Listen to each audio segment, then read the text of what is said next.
नमस्कार, मी विशाल पाटील।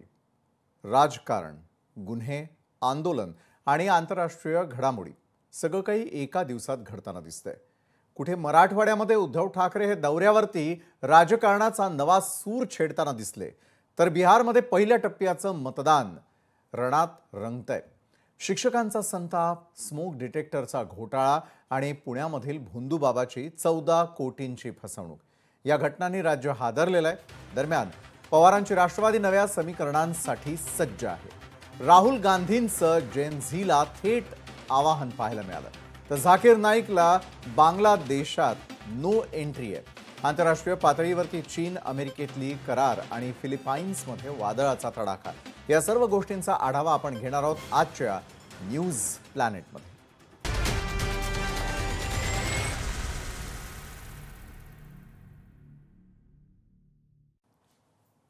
उद्धव ठाकरे हे आजपासून मराठवाडा दौऱ्यावरती असून त्यांनी पूरग्रस्त शेतकऱ्यांशी थेट संवाद साधलाय।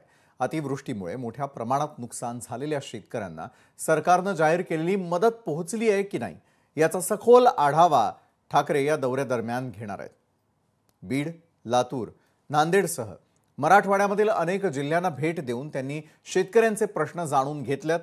जर सरकारने न्याय दिला नाही तर आंदोलनाला हाक देणं आम्हाला भाग पडेल असा थेट इशारा उद्धव ठाकरेंनी दिलाय। यावरून राज्यातील राजकारण पुन्हा एकदा तापताना दिसतंय। सोबतच सत्ताधाऱ्यांच्या कर्जमाफीच्या निर्णयावरती उद्धव ठाकरे यांनी मात्र तीव्र प्रतिक्रिया दिलेली आहे। त्यांनी शेतकऱ्यांच्या भावना निवडणुकीसाठी वापरल्या जात असल्याचा आरोप करत सत्ताधाऱ्यांना थेट सवाल केलेला आहे। यावेळी ठाकरेंनी उपमुख्यमंत्री अजित पवारांना चांगलंच धारेवरती धरलंय। काय म्हटलंय उद्धव ठाकरेंनी अजित पवारांबाबत सुरुवातीला पाहूया। अजित पवार काय म्हणाले, आम्हाला जिंकायचं होतं म्हणून आम्ही कर्जमाफी करू असं बोलले, बरोबर ना? मग आता तुम्ही सांगायचं आधी कर्जमाफी करा मग आम्ही तुम्हाला मत देऊ, कर्जमाफी नाही तर मत नाही, हे गावागावात बोर्ड लावा। अजित पवार म्हणतात तुम्हाला सगळंच कसं फुकट द्यायचं, हातपाय हलवा जरा। मी मगाशी म्हटलं शेतकरी हातपाय हलवतात, तुम्ही काय हलवायचं ते ठरवा आधी, नाही म्हणजे तुम्ही सुद्धा हात हलवा आणि सही करा ना कर्जमाफीवरती, असं माझं म्हणणं आहे। इतकंच काय तर उद्धव ठाकरे यांनी राज्य सरकारसह केंद्र सरकारवरही थेट हल्ला चढवलाय। शेतकऱ्यांच्या हक्कासाठी आता केवळ निवेदन नव्हे तर लढा उभारण्याचा इशारा त्यांनी दिलेला आहे। सरकारकडून आश्वासनं मिळत असली तरी देखील प्रत्यक्षात मदत थांबली असल्याचं ठाकरेंनी म्हटलंय। ठाकरे यांनी कार्यकर्त्यांना आवाहन करत सांगितलं की आता एकजूट दाखवण्याची वेळ आली आहे। कर्जमुक्ती आणि शेतकरी मदत मिळेपर्यंत आंदोलन सुरूच राहील असा निर्धारही ठाकरेंनी बोलून दाखवला। एक मैं बात आपको बताता हूं, असं मुख्यमंत्री बोलतायत की पंतप्रधानांचं सगळ्या राज्यांवरती प्रेम आहे, लेकिन अंदर की बात, आता यांना अंदर की बात बरंच माहिती आहे। अंदर की बात ये है की बिहारवरती पंतप्रधानांचं सगळ्यात जास्त प्रेम आहे। मग असे राज्यकर्ते तुम्हाला आम्हाला न्याय देतील? आता जेव्हा मी तुम्हाला हाक देईन तेव्हा तुम्ही सगळे शेतकरी म्हणून एकवटले पाहिजेत। आहे तयारी? जोपर्यंत कर्जमुक्ती नाही तोपर्यंत सरकारला मत नाही, जोपर्यंत पीक विम्याचे पैसे मिळत नाही तोपर्यंत सरकारला मत नाही, हेक्टरी 50,000 रुपये नाही तोपर्यंत सरकारला ठरला निश्चय? शिवसेना तुमच्या सोबत आहे। उद्धव ठाकरेंच्या या भाषणानंतर महाराष्ट्रामधील राजकारणामध्ये नव्या तापमानाला सुरुवात झाल्याचं स्पष्ट झालंय। तसंच सध्याची स्थिती पाहता मुद्द्या एवढी आरोप प्रत्यारोपांचा खेळ अधिक प्रभावी होताना दिसतोय।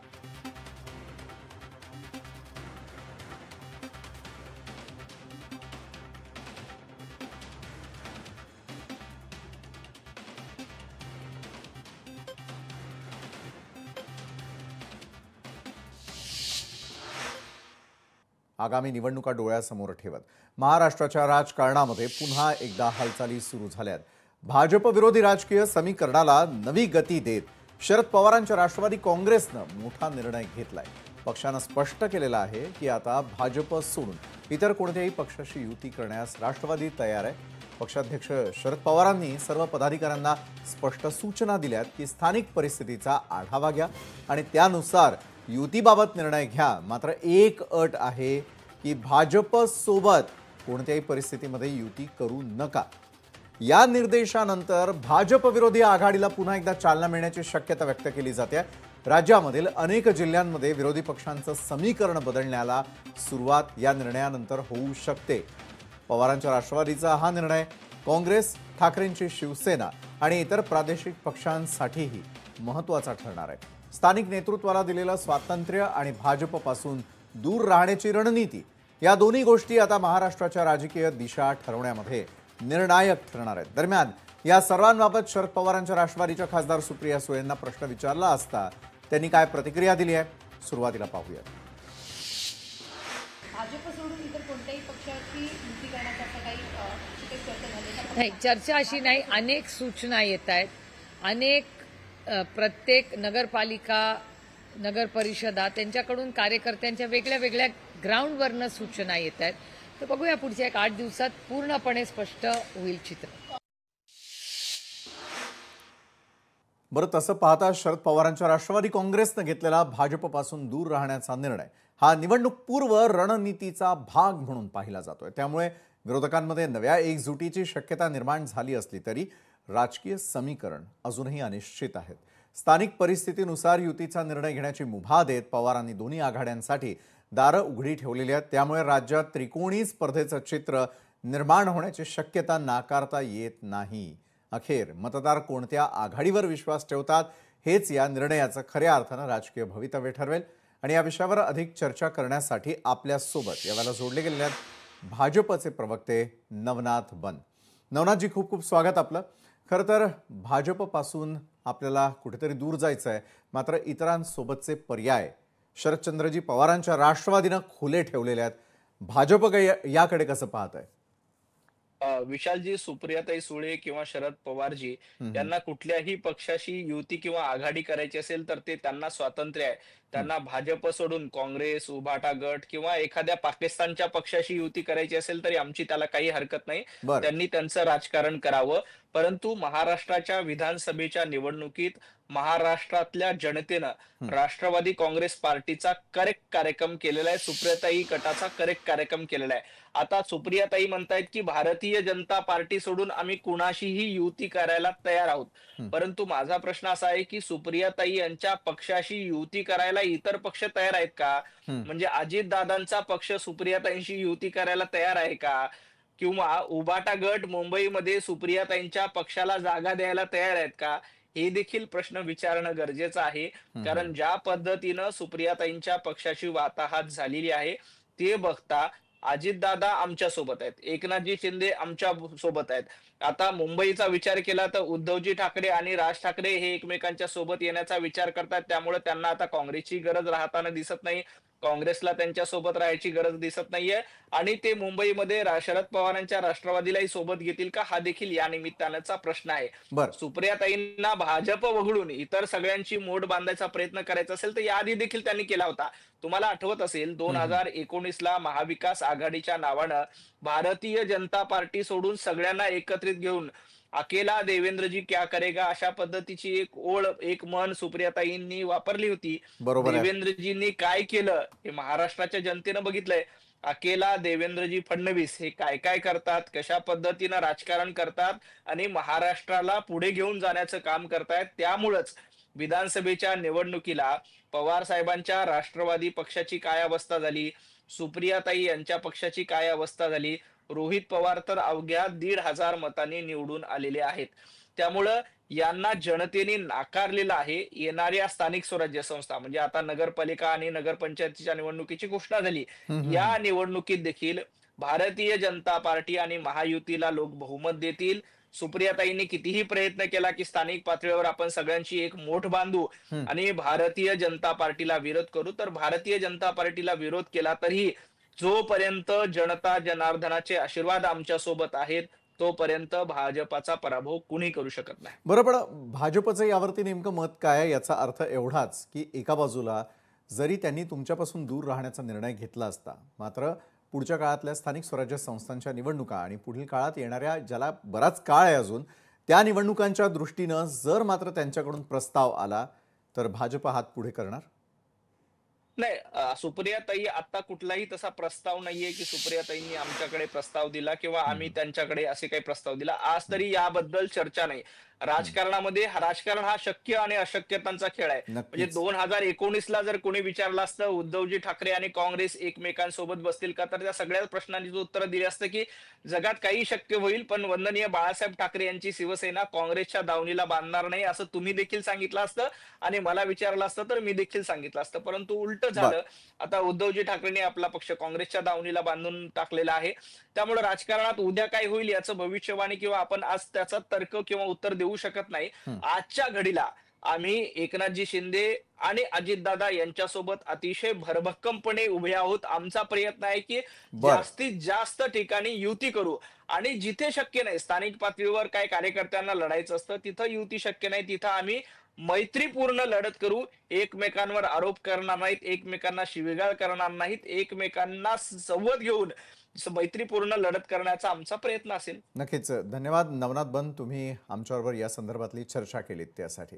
तर एकंदरीतच पुढच्या काळातील नेमक्या निवडणुकांसंदर्भातले आराखडे काय असतील, कोण कोणासोबत आहे, हे स्थानिक पातळीवरती घेतलेल्या निर्णयानंतर स्पष्ट होईल. या निवडणुकांवरती आमचं देखील लक्ष अशाच प्रकारे असेल. दिवसभरातील तिसरा महत्त्वाचा मुद्दा, त्याकडे बोलूयात. हरियाणामधून सुरू झालेला मतदार याद्यांचा वाद आता राष्ट्रीय पातळीवरती पेटू लागलाय. आगामी निवडणुकीच्या पार्श्वभूमीवर राहुल गांधींनी मतदार याद्यांमधील गोंधळावरती स्फोटक आरोप करत राजकीय वातावरण तापवलंय. बिहारमध्ये मतदानाच्या एक दिवस आधी काँग्रेस खासदार राहुल गांधींनी पत्रकार परिषद घेतलेली आहे. यावेळी त्यांनी एच फाईल्स नावानं प्रेझेंटेशन देखील सादर केलं. हरियाणामध्ये एकाच व्यक्तीची नावं 20 पेक्षा जास्त ठिकाणी आढळल्याचं तर सीसीटीव्ही फुटेज डिलीट करण्यात आल्याचं त्यांनी म्हटलं. या प्रकरणाला राष्ट्रीय निवडणुकीशी जोडत राहुल यांनी इशारा दिलेला आहे की जर हीच पद्धत सुरू राहिली तर लोकशाहीचं भविष्य धोक्यात येईल. सोबतच त्यांनी निवडणूक आयोगावरती निष्क्रियतेचा आरोप करत पारदर्शक चौकशीची मागणी केली आहे. राहुल गांधींच्या या पत्रकार परिषदेमधील 10 हायलाइट्स आता आपण पाहणार आहोत.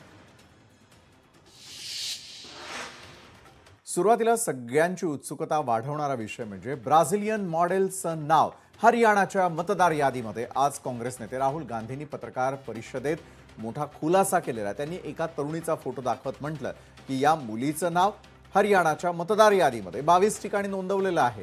कधी सीमा, कधी सरस्वती अशा वेगवेगळ्या नावांनी हिनं मतदान केल्याचा दावा राहुल गांधी करतात. सोबतच ब्राझिलियन मॉडेलचं नाव भारतीय मतदार यादीमध्ये कसं आलं असा सवालही त्यांनी उपस्थित केलेला आहे.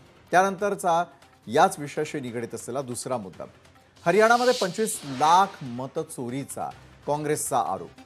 राहुल गांधी म्हणाले की हरियाणामध्ये निवडणूक प्रक्रियेमध्ये प्रचंड गैरप्रकार झालेला आहे. 5 वर्गांमध्ये मिळून तब्बल 25 लाख मतचोरी झालेली आहे. त्यांच्या आकड्यांनुसार 5,21,000हून अधिक बोगस मतदार मिळाल्यात. तसंच 93,174 मतदारांचे चुकीचे पत्ते आणि 19 लाखांहून अधिक बल्क मतदारांची नावं मतदार यादीमध्ये असल्याचा दावा काँग्रेसने केला. आणखी एक मुद्दा हायलाइट्सपैकी तिसरा हायलाइट आहे, प्रत्येक 8 पैकी 1 मतदार बनावट आहे का. यावेळी राहुल गांधींनी एक मोठं वक्तव्य केलेलं आहे. हरियाणामध्ये 2 कोटी मतदार असून त्यापैकी 25 लाख मतं खोटी असल्याचं स्पष्ट झालं. म्हणजेच प्रत्येक 8 पैकी 1 मतदार बनावट होता आणि त्यामुळेच काँग्रेसला पराभव पत्करावा लागला असा त्यांनी आरोप केला आहे. आता या पुढचा हायलाइट नेमकं काय आहे ते देखील उत्सुकता वाढवणार आहे, कारण 223 वेळा एकाच महिलेचं नाव राहुल गांधी पुढे ॲड ऑन करताना दिसतात. एका बूथवर एका महिलेचं नाव तब्बल 223 वेळा नोंदवलंय. त्यांनी प्रश्न केलेला आहे, या महिलेनं किती वेळा मतदान केलं. इतकंच नव्हे तर 9 पुरुषांच्या ऐवजी महिलांची नावं आलेली आहेत असा दावा देखील ते करताना दिसत आहेत. 5वा हायलाइट, बिहार निवडणुकीतही घोटाळा होणार का. कारण राहुल गांधींचा हा दावा आहे, हरियाणामध्ये जे घडलं तेच बिहारी निवडणुकीमध्ये दिसेल. मतदार यादीमध्ये गंभीर धांदली झालेली असून काँग्रेसला मतदार यादी अगदी शेवटच्या क्षणी दिली गेली अशी तक्रार त्यांनी केलेली आहे.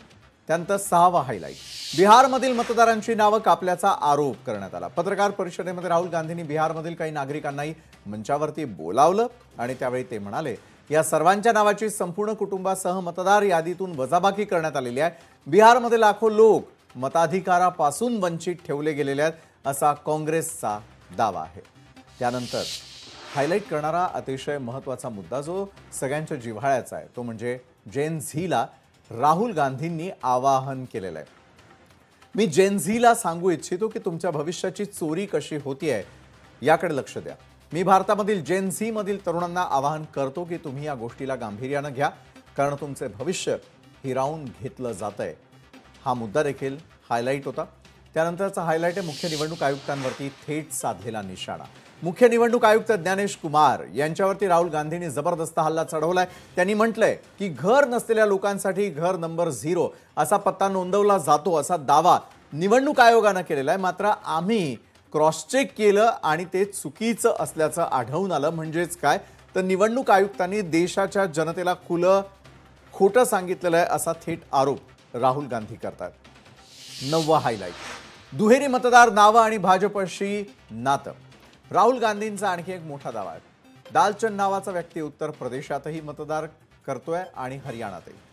त्याचा मुलगाही दोन्हीकडे मतदान करतो आणि बीजेपीला मत देतो. अशा हजारो लोकांचा भाजपशी संबंध असल्याचा काँग्रेसनं आरोप केलेला आहे. इतकंच नव्हे, मथुराचे सरपंच प्रल्हाद यांचं नावही हरियाणामध्ये अनेक ठिकाणी आढळल्याचं ते म्हणाले. 10वा हायलाईट, सीसीटीव्ही फुटेज डिलीटवर प्रश्नचिन्ह. राहुल गांधींच्या आरोपांचा शेवट सर्वाधिक गंभीर विधानानं झाला.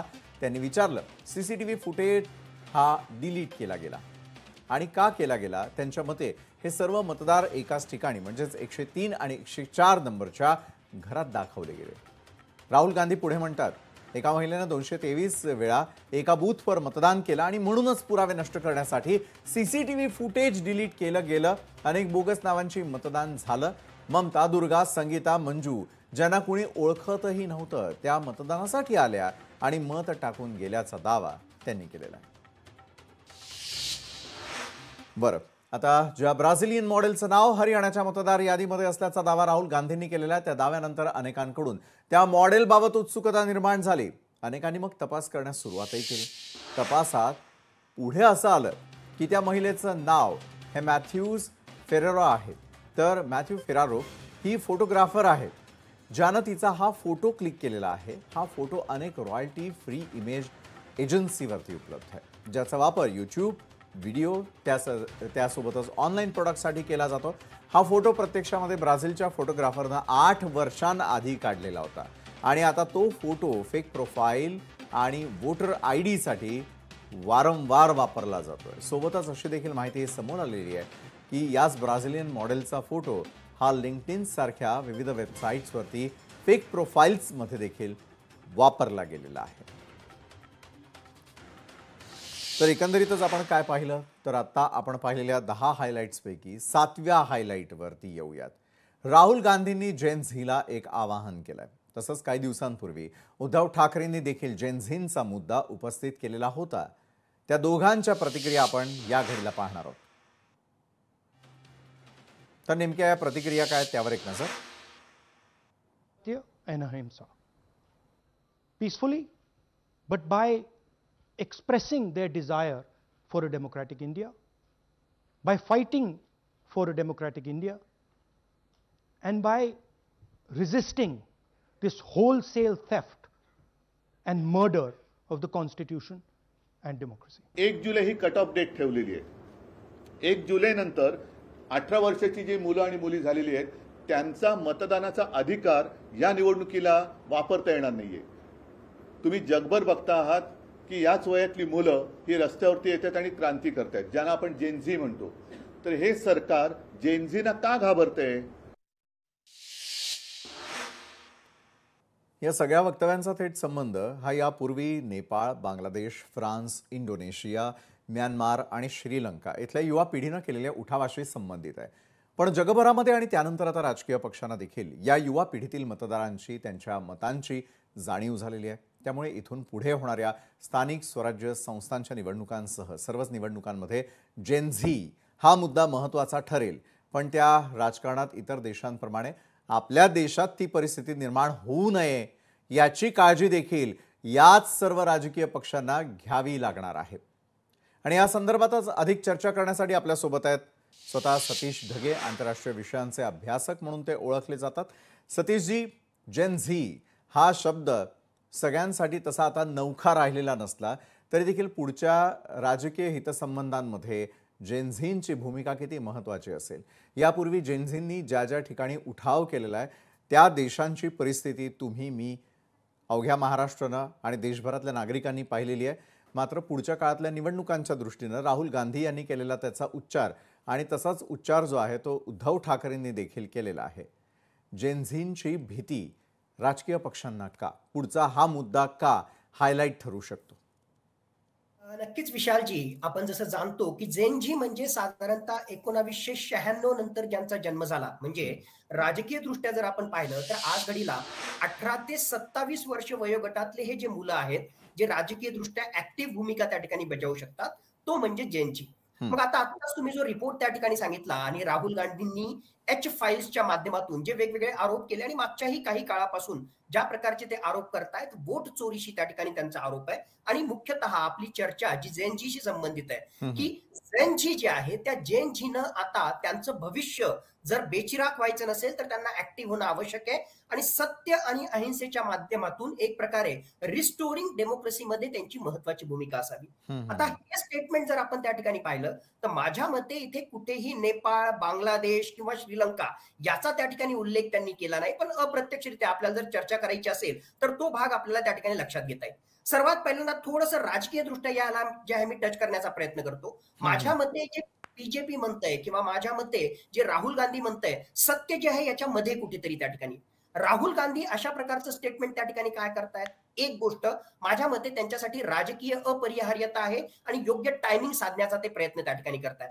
आतापर्यंतच्या त्यांच्या नेतृत्वामधल्या ज्या निवडणुका त्या ठिकाणी झाल्या, साधारणतः 85% निवडणुका त्यांच्या नेतृत्वामधल्या हे काँग्रेस पार्टी त्या ठिकाणी हारलेली आहे. आणि मग आज घडीला नरेंद्र मोदी सारखं करिस्मॅटिक लिडरशिप असणाऱ्या नेतृत्वाला जर हरवायचं असेल तर त्या ठिकाणी आता त्यांना काँग्रेस पार्टीचा बेस वाढवणं त्या ठिकाणी आवश्यक आहे. आणि भारतासारखा देश ज्यामध्ये 15 ते 65 वर्ष वयोगटातली साधारणतः 65% जनता आहे, ज्याचं मीडियन एज 29 वर्ष त्या ठिकाणी आहे, तर यावर त्यांना फोकस करणं आवश्यकच आहे. आणि म्हणून कुठेतरी जे आहे युवकांवर त्यांचा जास्तीत जास्त त्या ठिकाणी भिस्त आहे.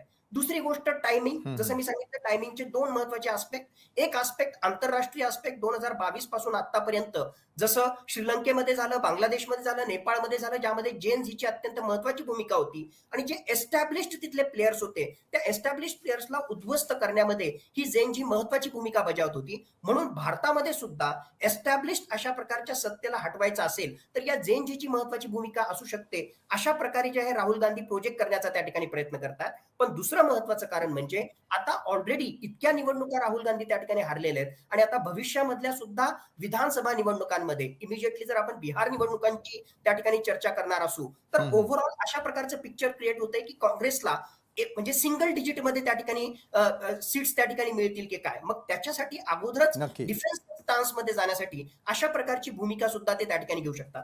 ही झाली एक प्रकारे काँग्रेसची बाजू. पण बीजेपीनं वेळोवेळी ज्या प्रकारे राहुल गांधी, कारण आपल्याला लक्षात घ्यायला हवं ते एलओपी आहेत, लीडर ऑफ अपोजिशन पार्टी आहेत, नेता प्रतिपक्ष वेळोवेळी जर काही प्रूफच्या आधारावर असे आरोप करत असतील तर त्याला सिरियसली घेणं आणि त्याच्याशी संबंधित एक्सप्लेनेशन देणं हे सरकारचं त्याचबरोबर चीफ इलेक्शन कमिशनरचं काम आहे. पण आतापर्यंत सरकारची भूमिका माझ्या मते संदिग्ध त्या ठिकाणी राहिलेली आहे आणि त्यांना अर्बन नक्षलाईट म्हणणं किंवा जे आहे एक प्रकारे त्यांची पप्पू म्हणून इमेज क्रिएट करण्याचा प्रयत्न करणं माझ्या मते जे आहे ते सरकारनं किंवा बीजेपी पार्टीनं सुद्धा योग्य केलेलं नाही. म्हणून सत्य जे आहे याच्यामध्ये कुठेतरी आहे. आता या चर्चेमध्ये तुम्ही जसा आंतरराष्ट्रीय अँगल त्या ठिकाणी आणला, मला जर स्पष्ट, मी सुरुवातीला जसं सांगितलं, अजूनही मला वाटत नाही की राहुल गांधींनी जे आहे स्पष्टपणे कुठे नेपाळ, बांगलादेश किंवा श्रीलंकेचा रेफरन्स त्या ठिकाणी जोडला आणि त्या अनुषंगानं जेनजीची मुवमेंट ही भारतामध्ये व्हावी आणि त्याच्या माध्यमातून या एस्टॅब्लिश प्लेअरला उद्ध्वस्त करावं असं त्यांचं म्हणणं नसेल. कारण त्यांचं जर खरोखरच तसं म्हणणं असेल तर लक्षात घ्या या तीनही देशांमध्ये गुड गव्हर्नन्सच्या विरुद्धचा हा लढा त्या ठिकाणी होता, करप्शनच्या विरुद्धचा लढा होता, डायनेस्टिक पॉलिटिक्स आपण ज्याला म्हणतो म्हणजे वंशवादाच्या अंतर्गत असणारं पॉलिटिक्स त्याच्या विरुद्धचा हा लढा होता आणि सर्वात महत्वाचं कुठल्या एका पार्टीच्या विरुद्ध नाही तर संपूर्ण राजकीय व्यवस्थेच्या विरुद्धचा हा लढा होता. मग खरोखरच तसा लढा झाला तर सत्ताधारी पक्ष त्याचबरोबर विरोधी पक्ष यांना उलथवून काहीतरी नवीन व्यवस्था त्या ठिकाणी निर्माण होण्याचा प्रयत्न करेल. पण भारत हा खूप मोठा देश आहे, या ठिकाणचे डेमोक्रेटिक इन्स्टिट्यूशन्स मजबूत आहेत. त्याचबरोबर आतापर्यंतचा इतिहास पाहता आपल्याकडे कधीही मिलिटरी कू म्हणजे एक प्रकारे जे आहे सत्ता पालट त्या ठिकाणी झाला नाही आणि बाकीच्याही सगळ्या गोष्टी त्या ठिकाणी आहेत. त्यामुळे मला दूरपर्यंत वाटत नाही. असंतोष आहे, खूप वेगवेगळ्या प्रकारचे इश्यूज आहेत, पण भारतामध्ये अशा प्रकारची जेन जी मुवमेंट होऊन जसं बांगलादेश, नेपाळ आणि श्रीलंकेमध्ये झालं तसं भारतामध्ये डावलतील असं मला बिलकुल वाटत नाही. धन्यवाद आपण केलेल्या सविस्तर चर्चेसाठी. मात्र पुढचं भवितव्य आणि पुढच्या निवडणुकांमध्ये जेनझींचा मुद्दा गाजणार एवढं मात्र निश्चित. बिहार विधानसभा निवडणुकांच्या 243 जागांसाठी मतदानाला सुरुवात होणार असून पहिल्या टप्प्यातील मतदान हे गुरुवारी पार पडतंय. बिहारमध्ये एकूण 7.29 कोटी मतदारसंख्या असून पहिल्या टप्प्यातील 121 जागांसाठी 3.75 कोटी मतदार 1314 उमेदवारांचं भविष्य ठरवणार आहेत. या पहिल्या टप्प्यामध्ये एनडीएचे 121 आणि महागठबंधनचे 126 उमेदवार 121 जागांवर लढणार आहेत. महागठबंधनमधील राजद 72, काँग्रेस 24, भाकपवाले 14, व्हीआयपी 5, माकप 2 आणि 3 आयआयपी उमेदवारांचं भविष्य उमेदवार ठरवतील. या पहिल्या टप्प्यामध्ये 14 मंत्री उमेदवार आहेत तर 17 जिल्ह्यांमध्ये मतदान पार पडणार आहे. तर पहिल्या टप्प्यामध्ये अनेक पक्षांच्या अध्यक्षांचं भवितव्य देखील ठरणार आहे. तर यावेळी देखील मुख्य लढत ही नितीश कुमारांच्या नेतृत्वातील एनडीए आणि तेजस्वी यादवांच्या नेतृत्वातील महागठबंधन यांच्यामध्ये होणार आहे. तर काही मतदारसंघांमध्ये जनसुराज्य आणि एमआयएमचे उमेदवारही जोर लावताना दिसतील. 243 विधानसभा जागांसाठीचं मतदान पहिल्या टप्प्यातील मतदानाकडे सगळ्यांचं लक्ष लागून आहे आणि मुख्य लढतीमध्ये नेमकं कोण बाजी मारणार, काय काय नेमके हायलाईट्स आहे ते आपण आजच्या या आमच्या न्यूज प्लॅनेटच्या माध्यमातून जाणून घेण्याचा आपण प्रयत्न केलेला आहे. एकंदरीतच बिहारमधलं वातावरण हे सध्या अतिशय गरम झालेलं आहे, कारण प्रचाराच्या तोफा पहिल्या टप्प्यातील अक्षरशः थंडावलेल्या आहेत आणि त्यानंतर पहिल्या टप्प्यातील मतदानाकडे सगळ्यांचं लक्ष लागून राहिलेलं आहे. मुख्य लढतीचा आपण विचार केला तर नितीश कुमारांच्या नेतृत्वातील एनडीए आणि तेजस्वी यादवांच्या नेतृत्वातील महागठबंधन यांच्यामध्ये होणार आहे. तर काही मतदारसंघांमध्ये जनसुराज्य आणि एमआयएमचे उमेदवारही अक्षरशः जोर लावताना दिसत आहेत. ज्येष्ठ पत्रकार अशोक वानखेडे यावेळेला आपल्यासोबत फोनलाईनवरून जोडले गेलेले आहेत.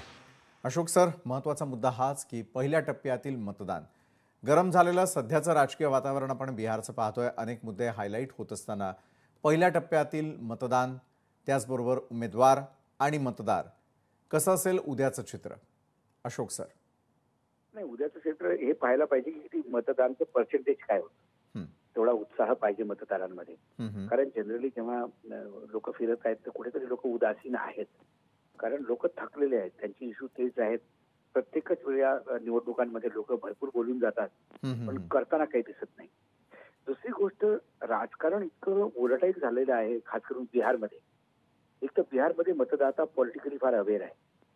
दुसरी गोष्ट, 3-4 गोष्टी झाल्या. म्हणजे प्रचार काल थांबला 5 वाजता.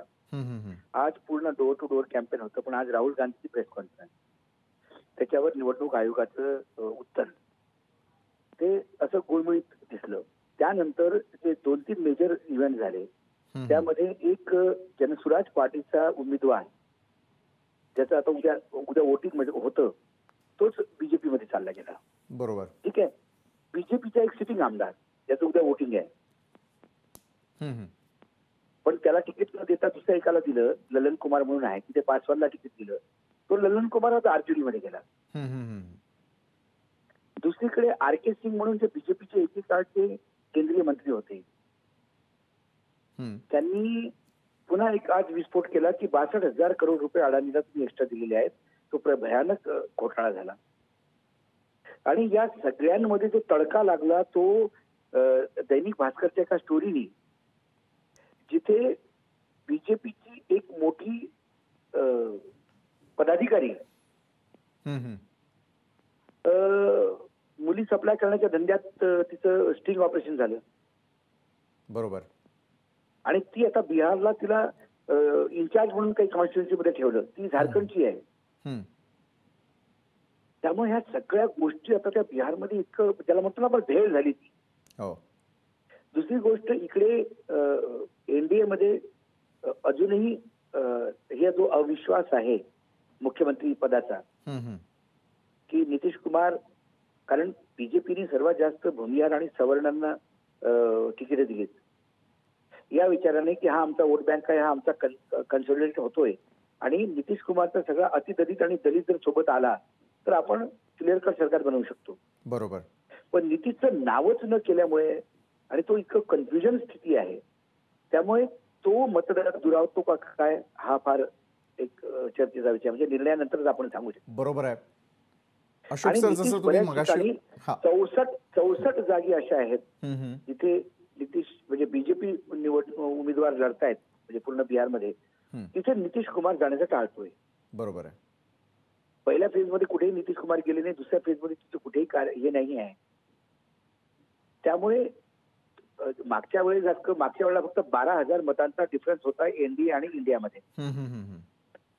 मला यावेळेला काही फार मोठं म्हणजे असं दिसतं नाही, म्हणजे मला एज दिसतंय इंडियाकडे, पण मोर ऑर लेस यावेळेला डिसिजन जे होतील ते 4-5 सीटवरच होतील असं मला वाटतं. आणि पहिला फेज जो आहे हा हिंदू मुसलमान नाही आहे, हा पूर्ण जातीवर डिवाइड झालेला फेज आहे. बरोबर आहे. दुसरा फेज जो आहे, जो आउटर घेतलेला आहे त्यांनी, तो सीमांचल आहे. तिथे मग मुसलमान आणि हिंदू ते मग नरेशन बदलण्याचा प्रयत्न करतील उद्यापासून जे प्रचार बरोबर आहे सुरू, असं मला वाटतं. नक्कीच अशोक सर, म्हणजे उद्या किती टक्के मतदान त्या ठिकाणी पार पडतं त्यावरती पुढची गणितं अवलंबून असतील. पार पडतं. अक्षरशः आज हरियाणामधनं एक पूर्ण ट्रेन निघालेली आहे. हरियाणामध्ये काम करणारे बिहारी होते, त्यांना बीजेपीनी तिकीट देऊन त्यांची ट्रेन डिस्पॅच केली की तुम्ही उद्या पोहोचा कुठल्याही हालतीत आणि मतदान करा. असं बऱ्याचशा ठिकाणी आता हे होत आहे. आणि त्यामुळे आता सर्वात शेवटचा जो टप्पा असतो तो मतदान करवण्याचा असतो. म्हणजे तुमच्या भाषणाला किती लोक येतात, तुमच्या रॅलीला किती लोक येतात, रोड शोला किती लोक येतात, तो एक ब्लँक चेक आहे तो. नक्की. जोपर्यंत तो चेक तुम्ही बँकमध्ये डिपॉझिट करत नाही तोपर्यंत तुमच्या अकाउंटमध्ये येत नाही. त्यामुळे ही जी गर्दी जमलेली आहे राहुल गांधीच्या किंवा तेजस्वीच्या याला, ही गर्दी तुम्ही मतदान केंद्रापर्यंत खेचू शकता. बरोबर आहे. आणि त्याचं मतदानामध्ये परिवर्तन होतं का याकडे लक्ष असेल. आम्ही पाहिलं मागच्या विधानसभेमध्ये युपी मध्ये जी अभूतपूर्व गर्दी असायची अखिलेशकडे, ती मतदानामध्ये बदलू शकली नाही. नक्कीच. मग बूथ खरोखर अशोक सर, या सर्व घडामोडींवरती आपलं लक्ष असेलच, निकालांकडे देखील लक्ष असेल. तुर्तास तुम्ही आमच्याबरोबर जोडल्या गेलात आणि या संदर्भात बोललात त्यासाठी खूप खूप धन्यवाद. दिवसभरातील आणखी एक 5वा महत्त्वाचा मुद्दा आपण पाहणार आहोत. जवाहरलाल नेहरू विश्वविद्यालयाच्या छात्र संघाची मतमोजणी झालेली आहे आणि त्यानंतर JNUचे डीन स्टुडंट वेलफेअरनं त्यांचा निकाल जाहीर केला. यावेळी त्यांनी 3 विद्यार्थी प्रतिनिधींची निवड करण्यात आलेली आहे. डीन ऑफ स्टुडंट अनुराधा चौधरींच्या माहितीनुसार अंडर ग्रॅज्युएट सेक्शनमध्ये गर्विता गांधी, पोस्ट ग्रॅज्युएट सेक्शनमध्ये श्रुती वर्मा आणि PhD सेक्शनमधून परन अमितावा यांची विद्यार्थी प्रतिनिधी म्हणून निवड करण्यात आलेली आहे. तर JNUच्या निवडणुकांचे निकाल स्पष्टपणे उद्या जाहीर केले जाणार आहेत.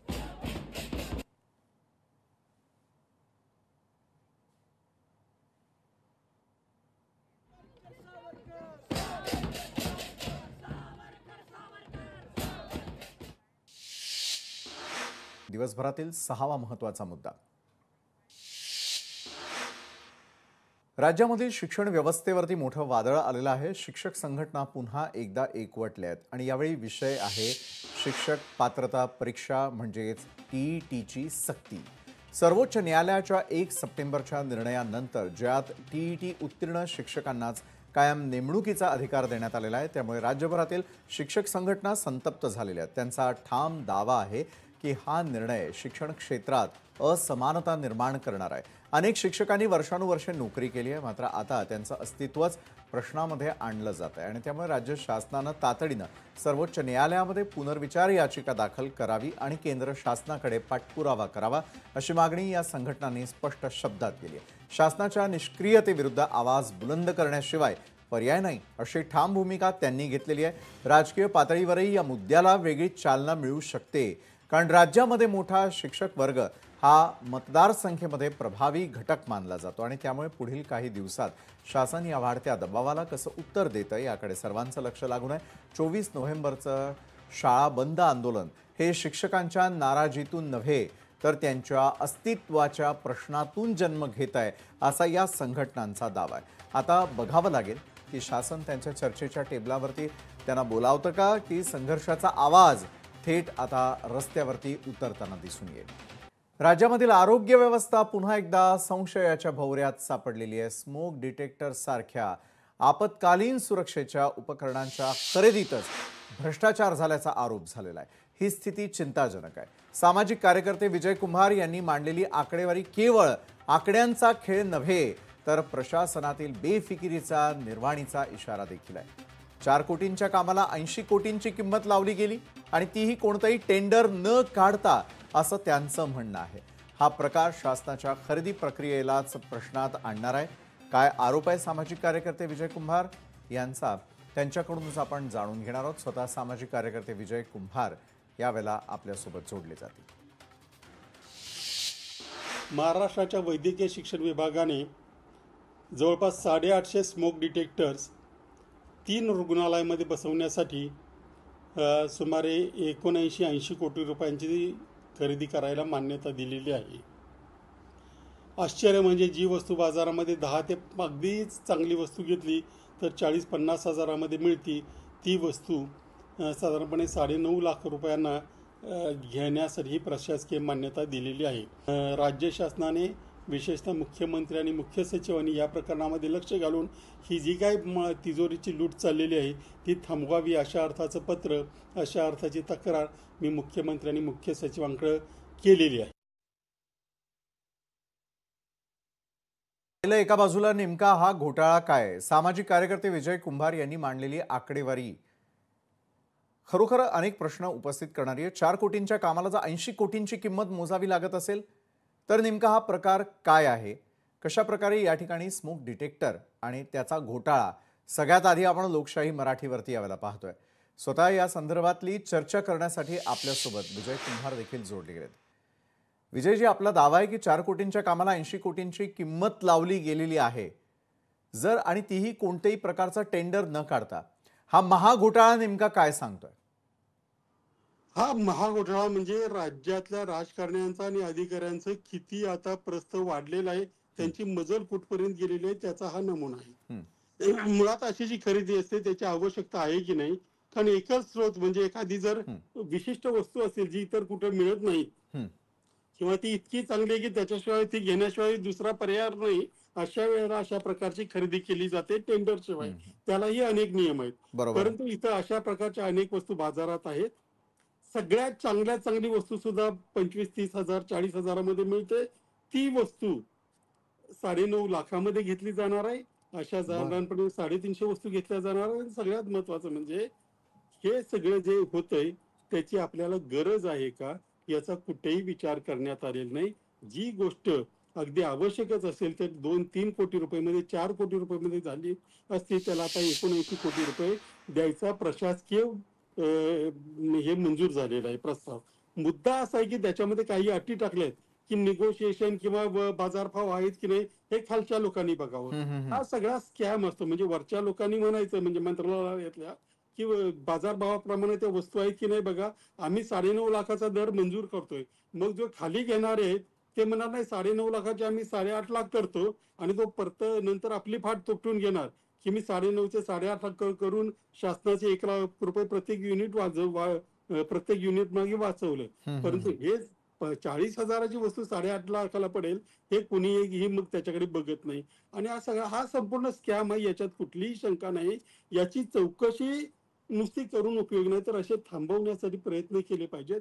कारण अशा रीतीनं एकीकडे शासन म्हणतं की शेतकऱ्यांना द्यायला पैसे नाहीत, इतर अनेक गोष्टींसाठी पैसे कमी पडतायत, आणि दुसरीकडे अशा प्रकारे 30 आणि 40 पट ते करोडोमध्ये उधळपट्टी होत असेल तर शासनाचे अधिकारी आणि जे काही शेतकऱ्यांना आश्वासने देत आहेत ते सगळे खोटं बोलतायत.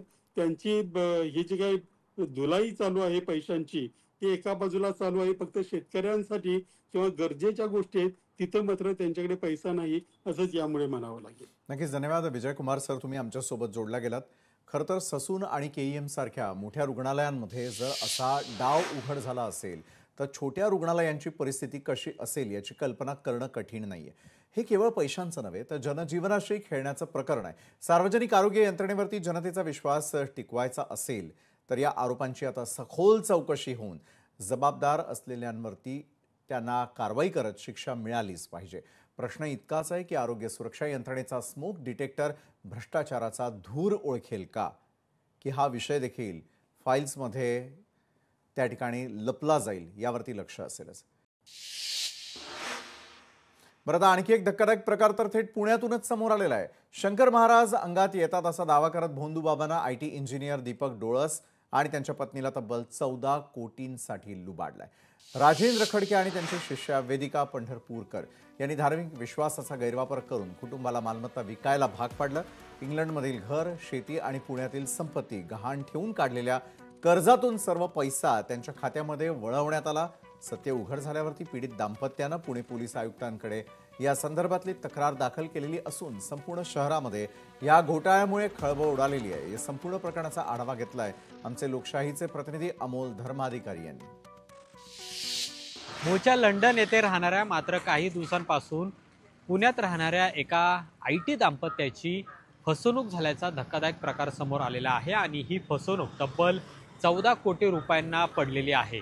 ही फसवणूक करणारे जे गृहस्थ आहेत ते भोंदूबाबा आहेत. त्याचबरोबर त्या भोंदूबाबाच्या ज्या शिष्य आहेत त्यांनी मिळून या IT इंजिनियर दाम्पत्याची फसवणूक केल्याचा समोर आलेला आहे. आणि आता माझ्या मागे जो बंगला आपण पाहतोय तो बंगला आहे कुणाल वेदिका पंढरपूरकर. ज्या वेदिका पंढरपूरकर आहेत यांनीच या दाम्पत्याची फसवणूक केल्याचा प्रकार घडलेला आहे. राजेंद्र खडके हा जो भोंदूबाबा आहे या भोंदूबाबाच्या माध्यमातून हे IT दाम्पत्य डोळस नावाचं जे गृहस्थ आहेत ते या वेदिका पंढरपूरकर यांच्या संपर्कात आला आणि वेदिका पंढरपूरकर या राजेंद्र खडके यांच्या शिष्य आहेत. त्यांच्या अंगामध्ये जयशंकर हे महाराज येतात असं राजेंद्र खडके या भोंदूबाबानं त्यांना सांगितलं. मुळामध्ये IT इंजिनियर असलेल्या डोळस दाम्पत्याला 2 मुले आहेत. मात्र त्या दोन्ही मुली एका दुर्धर आजारानं ग्रस्त आहेत आणि त्यामुळे त्यांच्यावर तर एकूणच काय तर पुण्यामध्ये गुन्हेगारी वाढताना दिसते. आमच्याकडे गेल्या काही महिन्यांआधीची आकडेवारी देखील समोर आलेली आहे. या आकडेवारीवरती आपण एक नजर टाकणार आहोत की गुन्हेगारी पुण्यामध्ये कशा प्रकारे फोफावताना दिसते. ते पुण्यातील गुन्हेगारीचा आकडा जर आपण पाहतोय, हत्येच्या घटना 2023 साली 101, 2024 साली 93 आणि 2025 साली झाल्या होत्या 13. हत्येच्या घटनांपाठोपाठ खुनाचा प्रयत्न 2023 साली 244 घटना, 2024 ला 186, 2025 मध्ये आतापर्यंत 24 घटना. फसवणुकीचा आकडा मात्र या ठिकाणी वाढताना दिसतोय. 2023 साली फसवणुकीची संख्या होती 1108, 2024 साली 30 झालेली आहे 2021. त्यानंतर दुखापतीच्या घटना 2023 साली 1390, 2024 साली वाढत त्या 1535 इतक्या झाल्या, 2025 साली 209. घरफोडीच्या घटना 2023 साली 604, 2024 साली 527.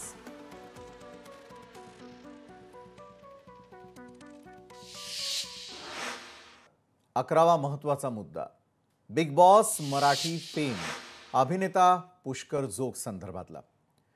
पुष्कर जोगचा ह्युमन कोकेन हा सिनेमा प्रेक्षकांच्या भेटीला येणार आहे. त्यांना आत्ता मात्र लवकरच आपण UAE मध्ये शिफ्ट होण्याचा देखील निर्णय घेतलाय. त्यानं नुकताच गोल्डन व्हिसा मिळवलेला आहे.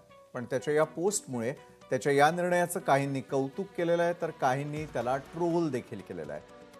तर आज मला माझा गोल्डन व्हिसा मिळालेला आहे. आता मी अधिकृतपणे UAEचा रहिवासी झालेलो आहे. हे सगळं माझ्या मुलीसाठी, तिच्या आनंदासाठी आणि कल्याणासाठी करत असल्याचं त्यानं सांगितलेलं आहे. तिच्या भविष्यासाठी आपण हे करतोय आणि धन्यवाद व्यक्त करत असताना आई बाबा धन्यवाद, डॉक्टर अमोल सुहास जोग आणि गॉड आभारी आहे असं त्यानं म्हटलं होतं. पण त्याचा हा निर्णय त्यानं का घेतला, हा गोल्डन व्हिसा म्हणजे काय आहे याविषयी बोलण्यासाठी आपल्यासोबत यावेला आहे खुद्द अभिनेता पुष्कर जोग. पुष्कर, स्वागत आहे. UAEचा गोल्डन व्हिसा मिळवणं, मात्र त्यानंतर ज्या प्रकारे या सर्व गोष्टींकडे पाहिलं जात आहे, कारण गेल्या काही दिवसांपासून आपण पाहतोय की अनेक इलाइट असलेले कलाकार असतील किंवा इतर व्यक्ती हे इतर देशांचा व्हिसा मिळवणं किंवा गोल्डन व्हिसा मिळवत आता जसं UAEचं नागरिकत्व मिळताना दिसतंय. काय नेमकी ही सगळी भानगड आहे, का असा निर्णय घ्यावासा वाटला पुष्कर? थँक्यू विशाल. ऍक्च्युली भांगड काही नाहीये, भांगड क्रिएट करतात हे ट्रोलर्स. बर. आणि मला सर्वप्रथम तुझ्या माध्यमातून हे सांगायचं आहे की संपूर्णपणे अभ्यास असल्याशिवाय किंवा विषय काय आहे, मी काय बोललोय, ह्याचा संपूर्णपणे आढावा घेतल्याशिवाय लोकांनी कमेंट करू नये किंवा ट्रोल करू नये. बरं. मला UAEचा गोल्डन व्हिसा मिळाला, पण मी लाईफ टाईम इंडियन सिटीजनच राहणार आहे. बरं. It is only Dubai residency. कारण तिथे मी काही इन्व्हेस्टमेंट केले, काही गुंतवणूक केली आणि it is a very normal thing. म्हणजे तुम्ही बॉलिवूडचे कलाकार जर बघत असाल, संजय दत्त म्हणा, आर माधवन म्हणा, सोनू हं, निगम, मिक्का, हे सगळ्यांना देतात, तिथे राहतात ऑफकोर्स, बट इंडियन सिटीजनच आहेत ते. दुबई, UAE कुणाला सिटीजनशिप देत नाही. हं, त्यामुळे it is only a residency. आणि हे गुंतवणूक, इन्व्हेस्टमेंट हा माझा वैयक्तिक निर्णय आहे. हं. सो भानगड काही नाहीये. आणि UAE मध्ये मी शिफ्ट होणार, ही माहिती चुकीची आहे, असं काही नाहीये. मी इथेच काम करणार आहे, कारण की मला जे काही दिलं माझ्या महाराष्ट्राने दिलंय, माझ्या भारताने दिलंय. सो हे बोलत असताना सुद्धा मला कुठेतरी असं वाटतं, की मगाशी तुमची बातमी ऐकत होतो. हं, हं, हं. तर तुम्ही पण सहमत असाल याला, की आज महाराष्ट्रात राहणाऱ्या सामान्य माणसाला काय मिळतंय? हे जर आपण विचारलं, स्वतःच्या मनाला विचारा. हं. पण सगळं चालू आहे ना, सब चलता है भाई. म्हणजे स्कॅम चालू आहेत, घोटाळे चालू आहेत, राजकारण चालू आहे, ड्रामा चालू आहे, खड्ड्यात आपण आहोत, ट्रॅफिक, प्रदूषण, पण काय कोणाला पडलेलं नाही, हं. मस्त चाललंय. मग ह्या जर वातावरणात जर मला वाटत असेल, की मी कुठल्या तरी बाहेरच्या देशात व्यवसाय करावा किंवा तिथे घर घ्यावं, तर त्याच्यात काय चुकीचं आहे? आणि इथे बरोबर. एवढं सगळं आपण करून अव्वाच्या सव्वा टॅक्सेस भरतोय की आपण. हं. मी भरतोच आहे. मग तिथे जर मला वाटलं की नाही बाबा, मला व्यवसाय तिथे करायचा आहे, जिथे मला काही समजा एक टॅक्स बेनिफिट होईल किंवा बिझनेसमध्ये जरा फायदा होईल. कारण की इथे विशाल कसं आहे ना, मी आज काहीही बोललो, हं, काहीही हं, हं, पोस्ट हं, हं. केलं, तरी लोकं इनटॉलरंट झालेले आहेत. तुम्ही कुठल्याही विषयावर बोलू शकत नाही इथे. आज मी कुठल्याही विषयावर बोललो, तिथे काहीतरी वाद होणार, ट्रोल करणार. आणि लोक कॉन्ट्रोव्हर्सीज. हं. कॉन्ट्रोव्हर्सीज करतात. लोक अजूनही तू ह्याचा, तू त्या जातीचा, तू ह्याचा, तू त्याचा, त्याच्यात अडकलेले आहेत. अरे बाहेर या, बाहेर या त्यातून. आपल्या देशाचं काय प्रगती बघा, स्वतः काहीतरी करा. निश्चित. कमेंट्समध्ये कमेंट्समध्ये शिव्या घालणं सोपं आहे. काय अर्थ नाही. आणि मराठी माणसाची बरोबर आहे. प्रगती मराठी माणसाला बघवत नाही, हे पुन्हा एकदा मला ट्रोलर्सनी बरोबर आहे दाखवून दिलं. पुष्कर. उद्विग्न प्रतिक्रिया नेमकी काय आहे, बिटवीन द लाईन्स काय आहे, ते जाणून घेतलेल्या आपल्या प्रेक्षकांनी. धन्यवाद पुष्कर, तुम्ही आमच्यासोबत जोडला गेलात आणि या संदर्भातली मनमोकळी चर्चा केली त्यासाठी. थँक्यू. आणि आता पाहणार आहोत 10वा महत्त्वाचा मुद्दा. आरंबोल इथल्या एका धक्कादायक घटनेमुळे गोव्यामध्ये पर्यटकांच्या वर्तनावरती चिंता व्यक्त करण्यात आलेली आहे. भारतीय पर्यटकांच्या एका गटानं परवानगीशिवाय महिला परदेशी पर्यटकासोबत फोटो काढले आणि त्या परदेशी पर्यटक महिलेला धरण्याचा देखील प्रयत्न केलेला आहे. तिचा छळ केल्याचा आरोप त्यानंतर होतोय. हा व्हिडिओ सध्या सोशल मीडियावरती मोठ्या प्रमाणावरती व्हायरल झालेला आहे.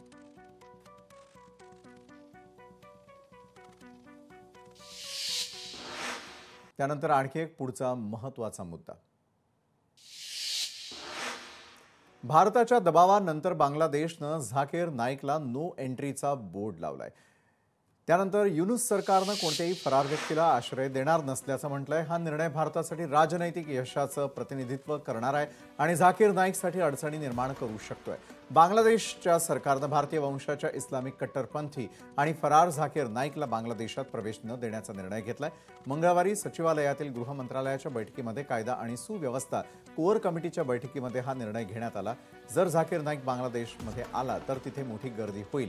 गर्दी नियंत्रित करण्यासाठी मोठ्या संख्येनं कायदा अंमलबजावणी करणाऱ्या कर्मचाऱ्यांची आवश्यकता असेल. झाकीर नाईकच्या बांगलादेश भेटीमुळे सध्या तिथे इतके सदस्य तैनात करण्याची संधी नाही, असं त्यांनी दिलेल्या अहवालामध्ये म्हटलेलं. 13वा महत्त्वाचा मुद्दा. न्यूयॉर्क शहराच्या महापौर पदाच्या निवडणुकीमध्ये डेमोक्रॅटिक पक्षाचे नेते आणि भारतीय वंशाचे नागरिक झोहरान ममदानी यांचा मोठा विजय झालेला आहे. अमेरिकेचे राष्ट्राध्यक्ष डोनाल्ड ट्रम्प यांनी ममदानी यांना उघड विरोध केलेला होता. रॉयटर्सने दिलेल्या वृत्तानुसार बुधवारी सकाळी ममदानी विजयी झाल्याचं जाहीर करण्यात आलेलं आहे. या निवडणुकीमध्ये त्यांनी अपक्ष उमेदवार आणि माजी गव्हर्नर अँड्र्यू क्युओमो तसंच रिपब्लिकन पक्षाचे उमेदवार कर्टिस लिवा यांचा पराभव केलेला आहे.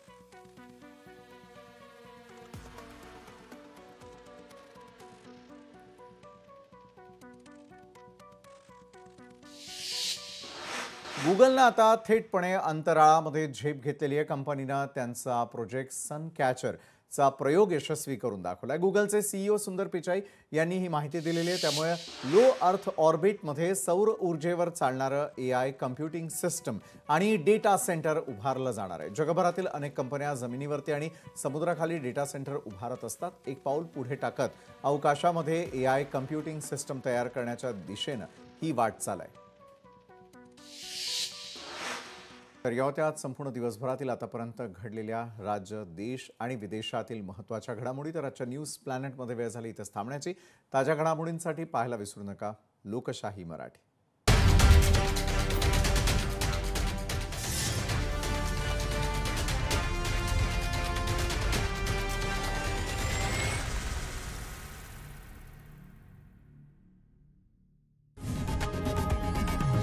लोकशाही मराठी ऐका, पहा, जागरूक रहा.